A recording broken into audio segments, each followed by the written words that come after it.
The electric type is probably one of the coolest types to play around with in the world of Pokemon. Although it's not a constant for players to put one on their teams, considering they serve a great offensive purpose but are held back by a depressing defensive position.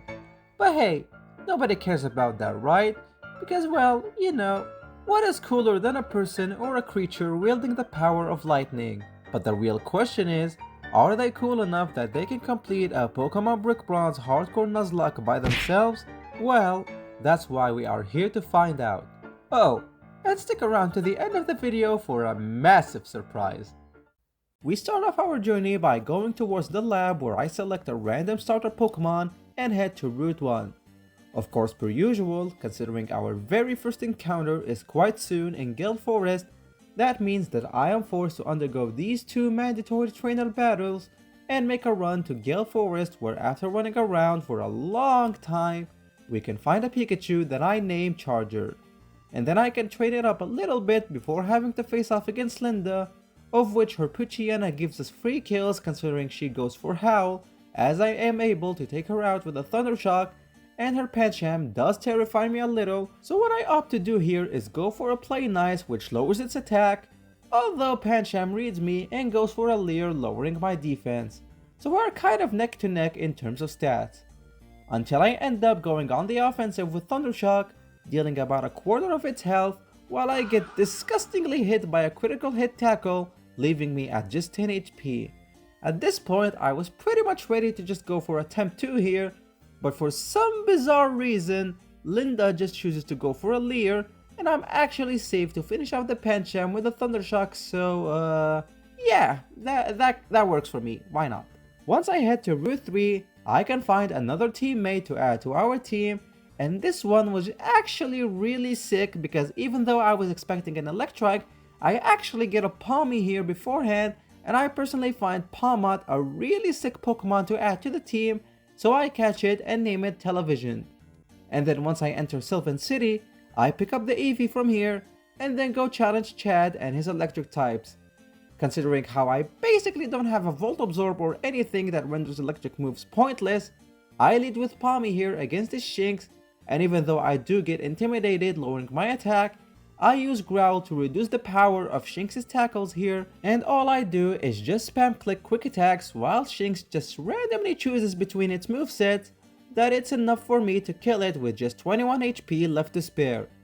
And with Pikachu now coming out, what I do is use Growl again so as to reduce the power of quick attacks here, and with Pikachu going for Charge Beam raising its special attack stat, I do not want to risk another Charge Beam here, so I switch out into my own Pikachu and lower its defense using Tail Whip so that I can just keep on clicking quick attacks here, considering Chad's Pikachu is pretty much hopeless and I eventually defeat it to earn the Arc Badge.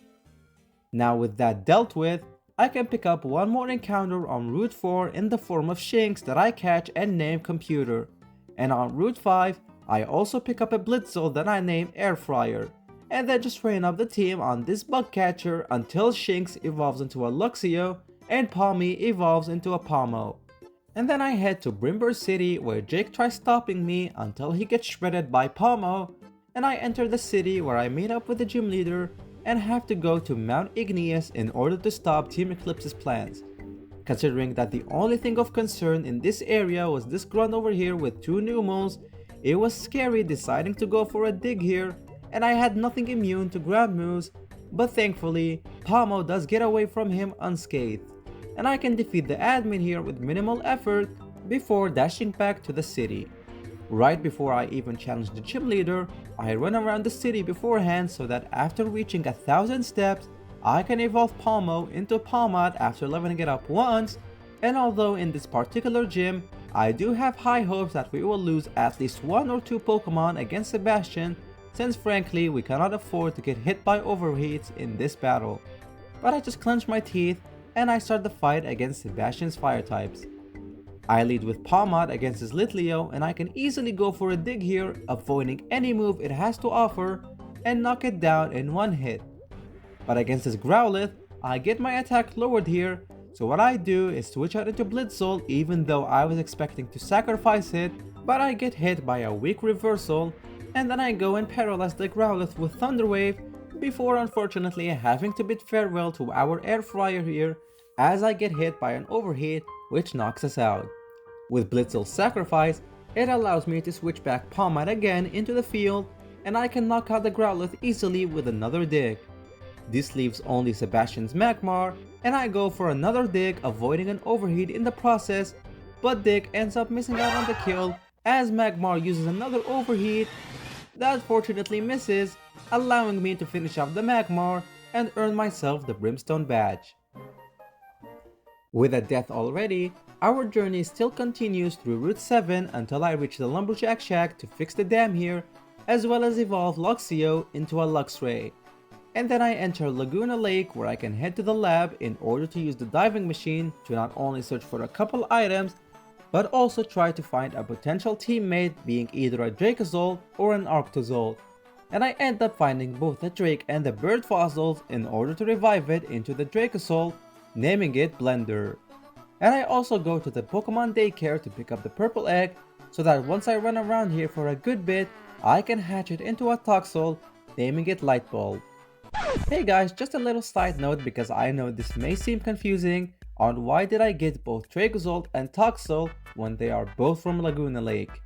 Well, this is because in my Nuzlocke run, eggs are counted as separate encounters unlike wild Pokemon, let alone fossils. And Dracozolt itself was actually obtained from the trenches of Laguna Lake, which I count as a separate location from Laguna Lake.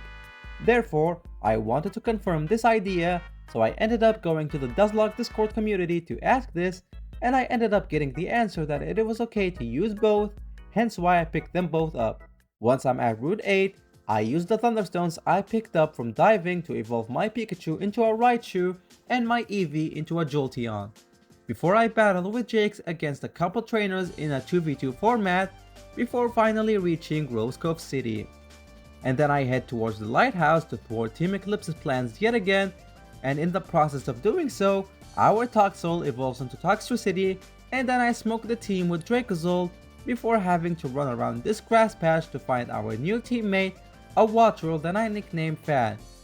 with which I just train my electric types against these Watergen trainers enough that my new Wattrel evolves into a Killer Wattrel, and then I challenge Quinton's water types, with which this is why in science, water serves as a great electrical conductor, and I earn myself the Float badge. As I meet with Tess and Jake, I head towards the Haunted Manor in order to pick up an infamous electric type in the run, although this requires me to keep going back and forth between floors in search for items, so that once I click on this Game Boy, we can fight and catch a Rotom that I name Mo, because I think everybody knows exactly what this Rotom is becoming later on. And then I head to Route 10, go inside Mount Kragenos and scale the mountain, and eventually reach the peaks where I take the balloon towards Anthean City. Of course, per usual, I talk to Gerald beforehand and then head towards the power plant where I interact with this lawnmower to transform my Rotom into Rotom Mo. And considering the upcoming gym is a flying type 1, it's pretty much an easy place for me to farm some EXP for my team, and after getting them high enough in level, I challenge Steven's flying types. Against his lead Staraptor, I go with Killer Wattrel and 2 Electro Balls is enough to knock it down. Then against his incoming Skarmory, a single Electro Ball only deals well above half of its health, and after I get damaged by an Aerial Ace, I use Roost to gain back some health and then easily take out the Skarmory after it lays down some spikes.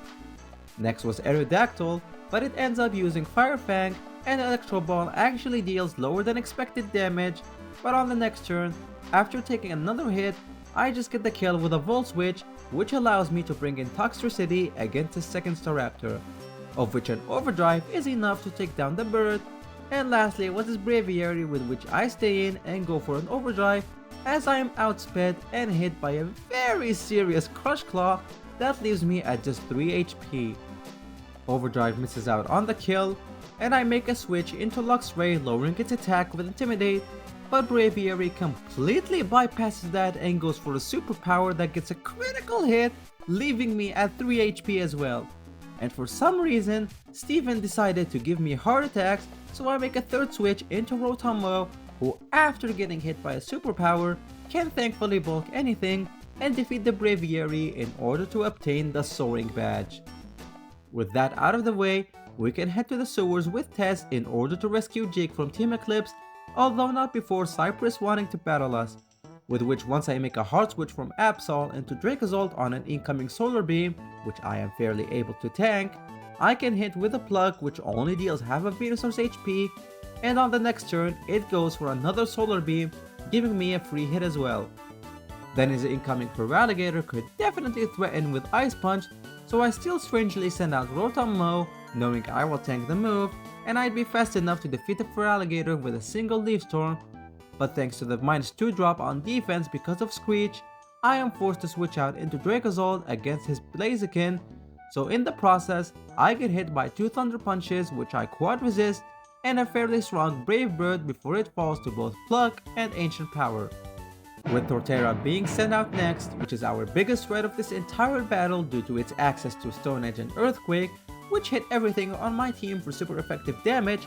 the only thing that has a fair chance of dealing with it is Rotom Mow, which I try to see how much a Leaf Storm does to it, and it only deals half of its HP exactly, meaning that our next Leaf Storm will not kill, and this gives Torterra room to use Synthesis, restoring a lot of its HP back once again. This is a pretty risky and horrible situation to be in, because I can't exactly send out anything against this Torterra, else I get hit by anything this Torterra has to offer. So I make a very risky gamble on whether this thing will go for Wood Hammer or Earthquake, and I switch in Palmot, which thankfully gets hit by Stone Edge. But the hopes here is that close combat actually gets the kill, so I go ahead and kill on the move, with which Torterra survives, but thankfully goes for Synthesis instead, so our television lives to see another day. Not wanting to take any more risks, I choose to go back into Rotom Mow once more, as Torterra chooses to use Synthesis again, going back to full HP, and this is where I decide that maybe it's best to sacrifice something just to get rid of this turtle, so the only thing that I could see here needing to make that sacrifice is our Toxtricity, of which I send out against the Torterra, and after going for a Sludge Bomb in order to bid farewell, Torterra just uses Wood Hammer instead of Earthquake, allowing me to actually net the kill with another Sludge Bomb to get rid of our biggest issue in this battle. So yippee, I guess. This now means that Cypress sends in his Samurott, which I am able to outspeed and hit with an overdrive that doesn't kill it, but as it goes for Dig, this gives me a free switch into Rotom Mow, avoiding the attack with Levitate, and even though I could go for the kill with Shockwave, the last Pokemon he has is Delphox, which none of my team is actually well positioned to take on, so I make another hard switch into Luxray, lowering Samurott's attack with Intimidate, and I am hit with a somewhat hard brine in the process, which makes me wonder whether I'll survive the next attack by Delphox. So once I finish off Samurott, I click on Crunch to see what happens in this matchup, and it goes for a Dazzling Gleam that I know I will survive, and surprisingly, Luxray comes in really clutch and gets a critical hit with Crunch, which not only kills the Delphox, but also defeats Cypress after a tough and very risky battle that could have wiped me entirely.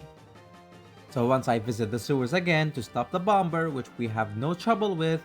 I make my way back to Kriganos Peaks in order to take the SkyTrain down to Route 11 and navigate my way to Iridia City, and more so inside Iridia Ruins, in order to find the gym leader and assist him in dealing with Team Eclipse trying to steal his gem.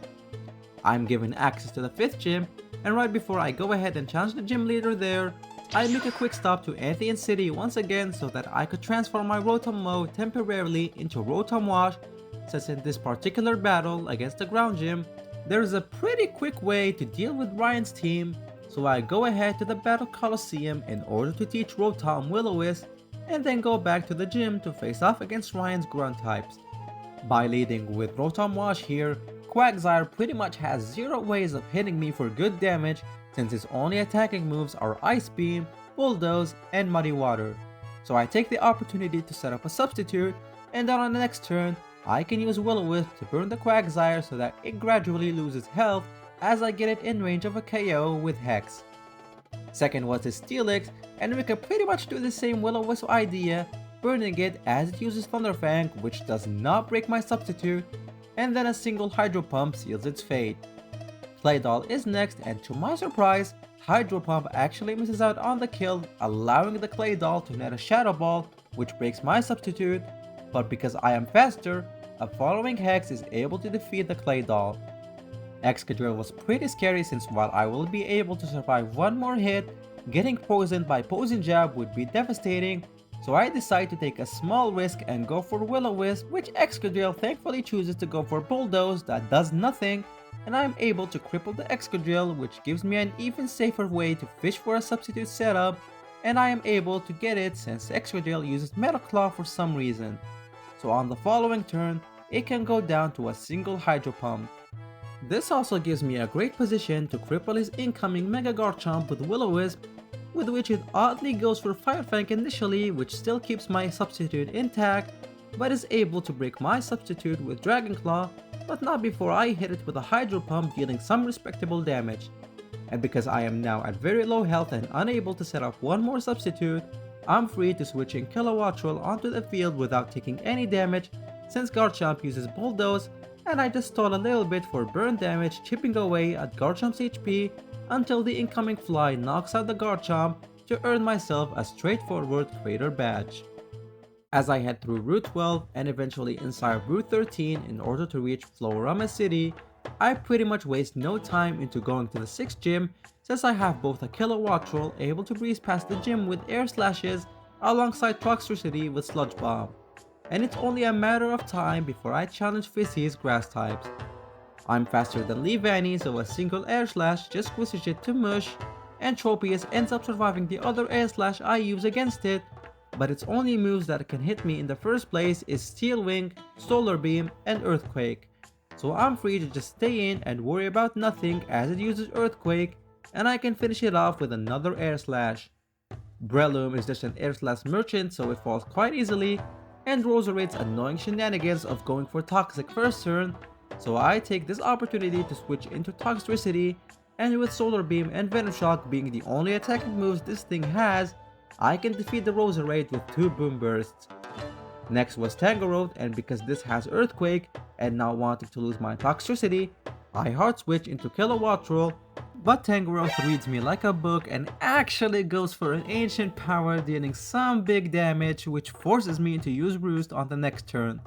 The worst part is that the turn after, due to the Sun set up by Roserade previously, it ends up going for a Solar Beam on the turn I use Roost, and it ends up hitting me for very hard damage and puts me at a pretty bad position, where if I click on Roost again, I am risking another Solar Beam that may kill my Kilowattrel, and I still end up clicking on Roost anyways,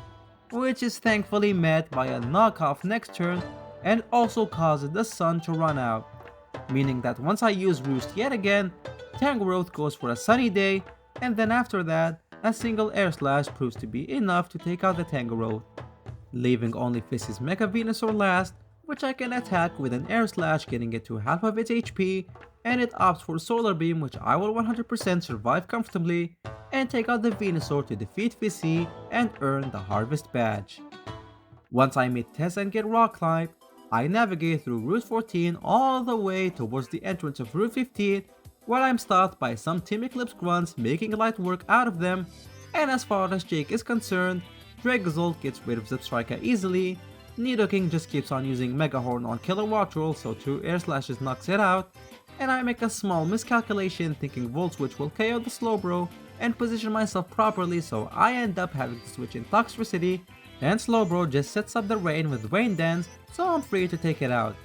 And because of the rain, I'm pretty safe against the Arcanine that comes afterwards, so 2 Overdrives is all it takes, and Jolteon just has no way of hitting me for good damage, so 2 Boom Bursts defeats Jake.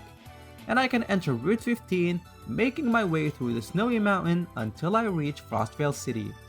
And then I go back to undergo a bit of grinding so that once the team is at the level cap of 74, I can challenge Zeke's Dark types.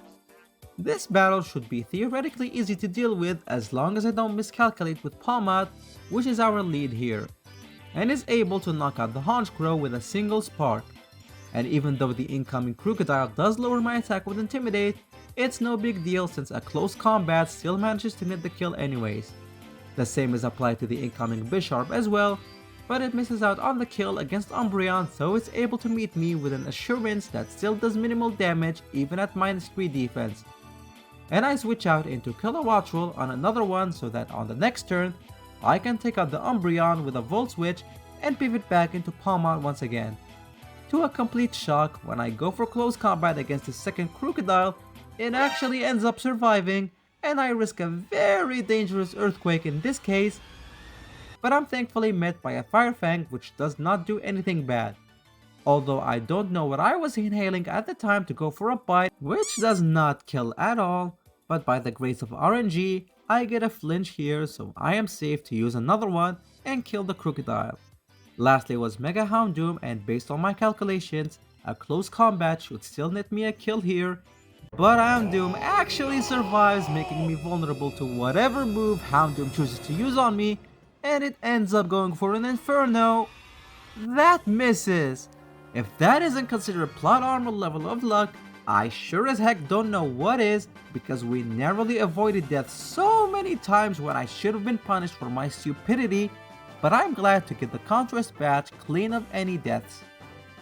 Just before I head to the next area, I'm stopped by Tess for a quick battle, of which prior to that, I went ahead and taught Palmon Ice Punch,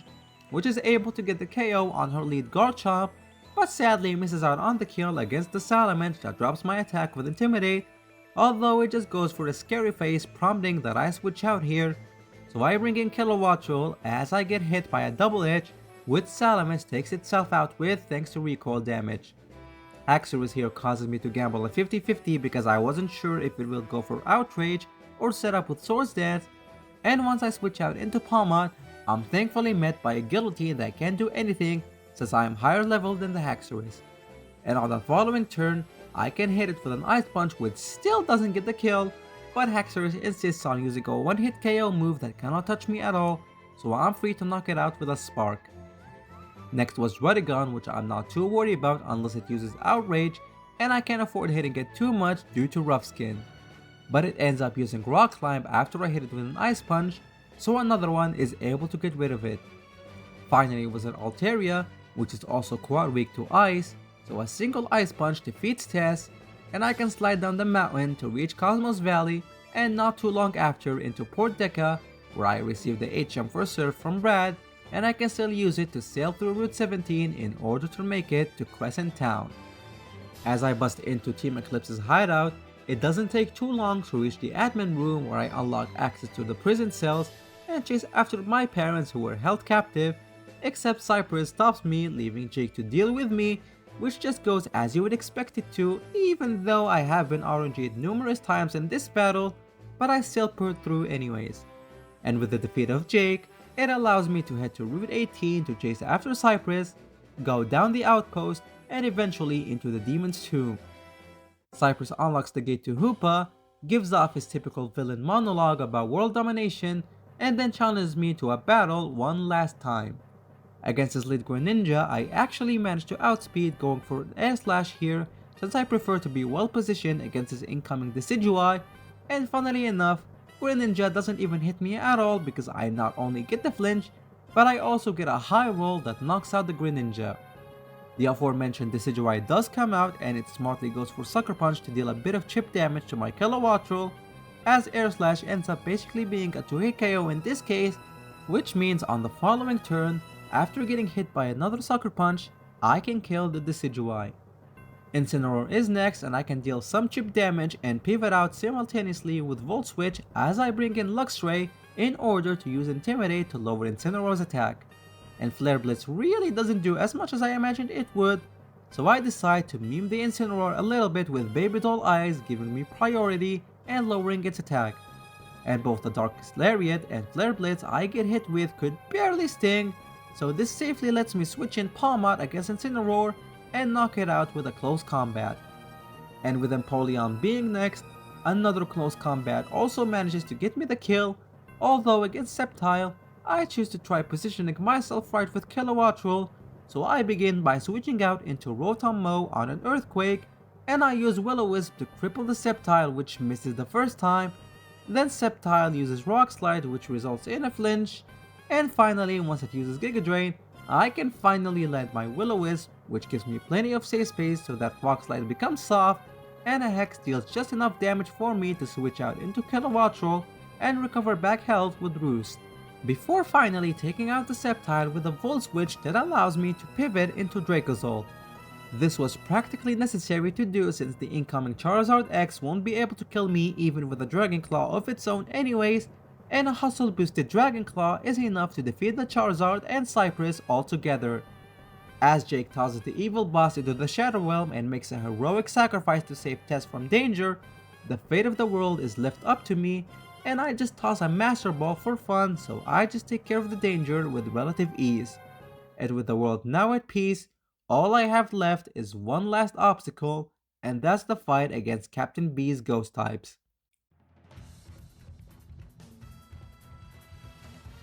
I lead with Palmod since I'm faster against her Gengar, and instantly go for a Spark to scout for what her next move could be and try to fish for a Destiny Bond. But I end up getting met with a Hex, so I'm free to take out the Gengar with a followed up bite. Then once Decidueye is out, I make a hard switch into Kilowattrel as it goes for a Nasty Plot. Don't even ask me why she has Nasty Plot on a physical attacker, and I can go for an Air Slash that deals well over half of its health as I am met by a weak Brave Bird, allowing me to defeat the Decidueye next turn with another Air Slash. I try to fish for a flinch against her incoming Spiritomb, but I sadly don't get it, and I am hit by a Dark Pulse, and on the next turn, despite the fact I risk a deadly Sucker Punch, I go for a Volt Switch to pivot into Toxtricity here as Spiritomb goes for Nasty Plot, which gives me free room to kill it with a Discharge the turn after. Miss Magius is next, and the only attacking moves it has are Astonish and Psywave, and the odd thing here is that when I get hit by Psywave, I strangely don't take super effective damage, and even then it didn't matter anyways because it would have still dealt some pretty soft damage anyway, so I am able to knock it out with a combination of Discharge and Overdrive. Aegislash's only neutral damage dealing move is Shadow Sneak, so I am safe to use Discharge dealing some damage, and once it changes stances, another Discharge is able to defeat the Aegislash, leaving only her Mega Sableye last, which just decides to keep on clicking Quash here doing absolutely nothing, and allows me to not only defeat Captain B to obtain the Haunted Badge, but also complete a Pokémon Brick Bronze Hardcore Nuzlocke using only electric types. Or so I would say, because the challenge is not over yet, and the long-awaited conclusion we have all been waiting for is finally here. Welcome to the Elite Four, a place where only the courageous and aspiring trainers challenge the most powerful trainers across the entire region in the hopes of becoming the champion. As I enter Victory Road dealing with every trainer inside that tries to stop me from my dream of becoming the best electric type trainer, I train up the squad to the level cap of 98 to match the final Elite Four's highest leveled Pokemon, and with a massive deep breath, I walk inside the door and begin my battle against the Elite Four.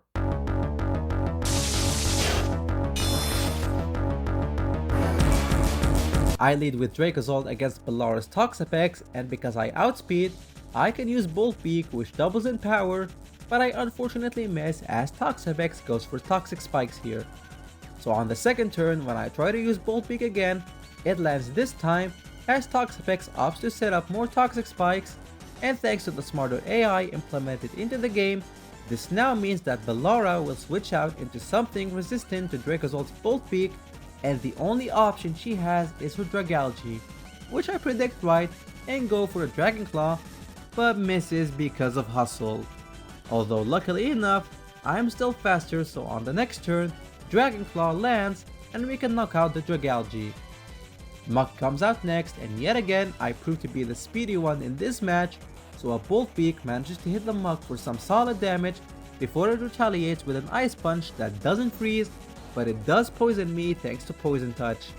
And as I try to go for the kill with a Bulldoze here, Bellara actually makes my life much easier because she switches out into her Gengar, which gets obliterated out of existence, and it actually makes the match much more easier now.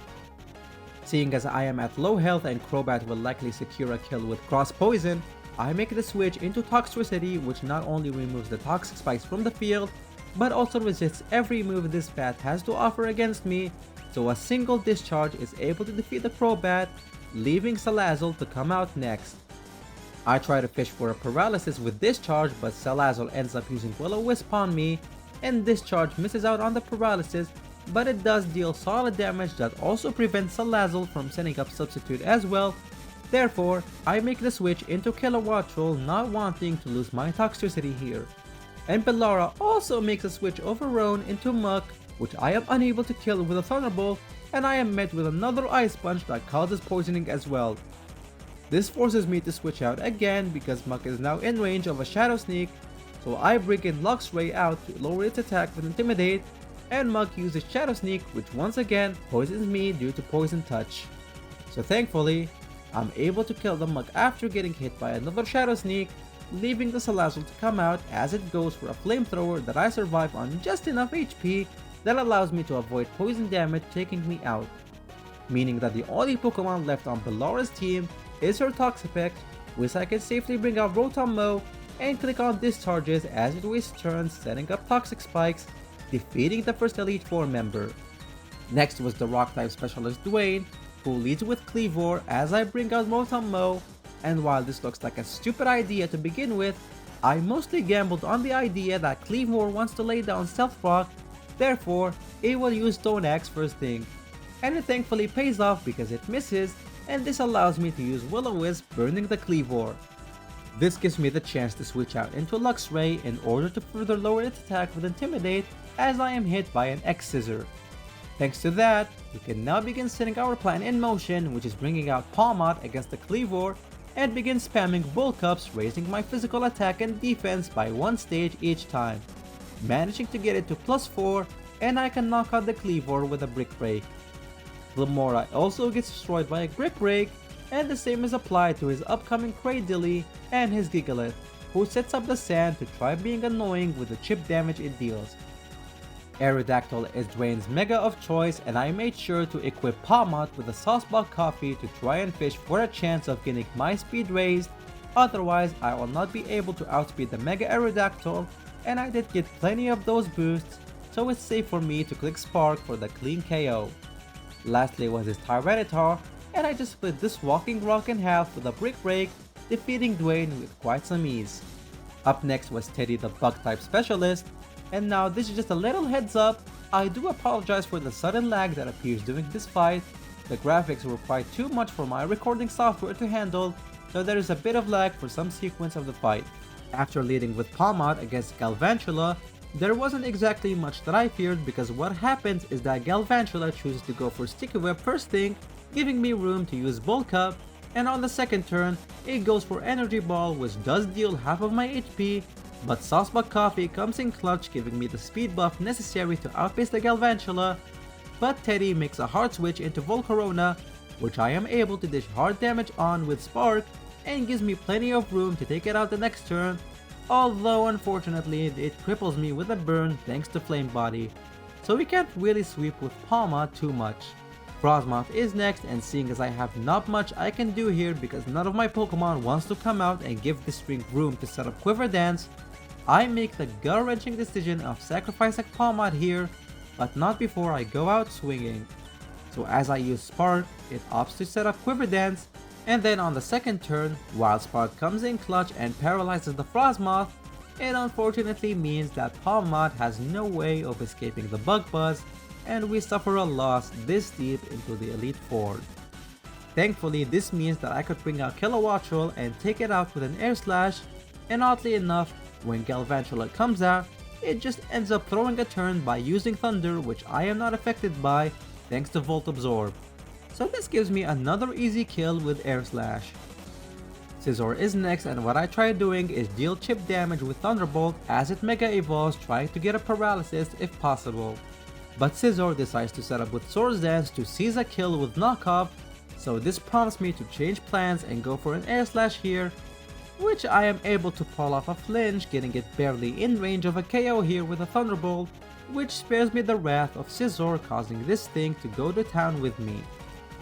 Golisopod is next, and this thing is just a free Thunderbolt click triggering its emergency exit that forcibly causes it to bring out low kicks next, which does surprise me because low kicks actually outspeeds me and it goes for an X kick which does massive damage and also causes a confusion.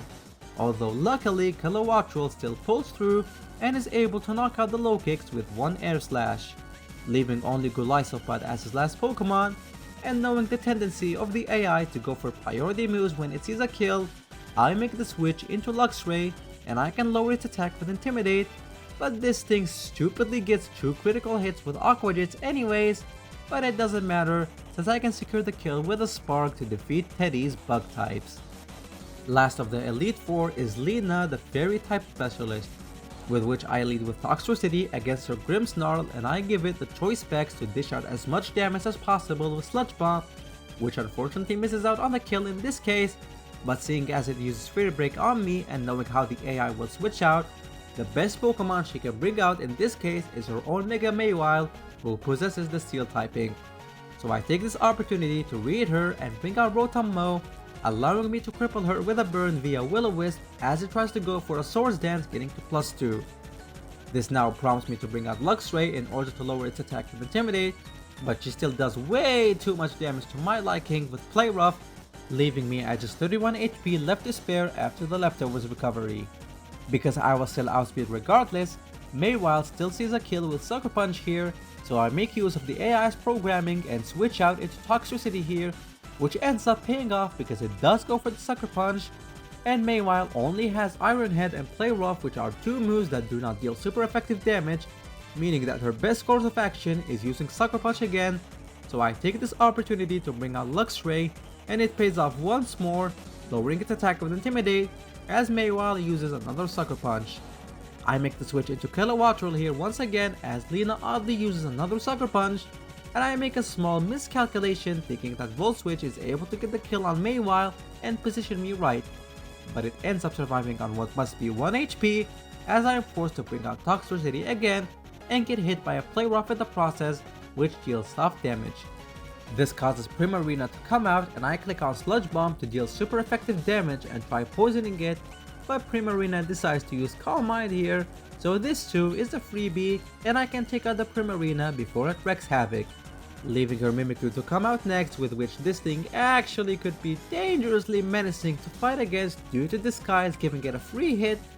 So what I have to do here is switch out into Rotom Mow on the turn she sets up Swords Dance, and because of how slow I am, especially since Rotom will die to a Play Rough here, I have to make the decision of sacrificing Luxray here by letting it use Intimidate on Mimikyu, and unfortunately make it meet its end right before it crosses the finish line with us, as Mimikyu uses Play Rough. Thanks to the attack drop, it now allows me to bring in Rotom Mow and cripple it with a burn using Will-O-Wisp, despite the fact I barely survived with a Play Rough, and I am forced to switch out into Kilowattrel here since Mimikyu will likely kill me with a Shadow Sneak, which ends up being the case, and I stall out the Mimikyu a little bit with Roost recovery before ultimately switching out into Toxtricity to try positioning myself for whatever is next. But Mimikyu stupidly pulls off a critical hit Shadow Sneak at the very end, which kills my Toxtricity, and Mimikyu falls down to burn damage. Having to lose Toxtricity now is kind of bad because the remaining 3 Pokemon will now have to fight the champion, and I need to make a desperate attempt of planning the fight ahead if I want to stand a chance against the champion. What follows in this battle is just 5 minutes of pure lag, and me in reality clicking moves, but essentially, what happens is that the Denny just keeps on using Thunderbolt, which I heal with Volt Absorb. Grimmsnarl was slow and low on health, so it dies to a Thunderbolt, and Shiinotic could barely escape me with any of its moves, so Air Slashes are enough for me to defeat Lena's Fairy types, leaving only one massive roadblock ahead of me, and that is the champion. As I walk inside the stadium, various trainers across the region come to spectate my battle, including my parents and Tess, and even the gym leaders we have fought throughout the run. And the battle that decides the fate of my electric types to prove that they have what it takes to dethrone the best of the best begins now.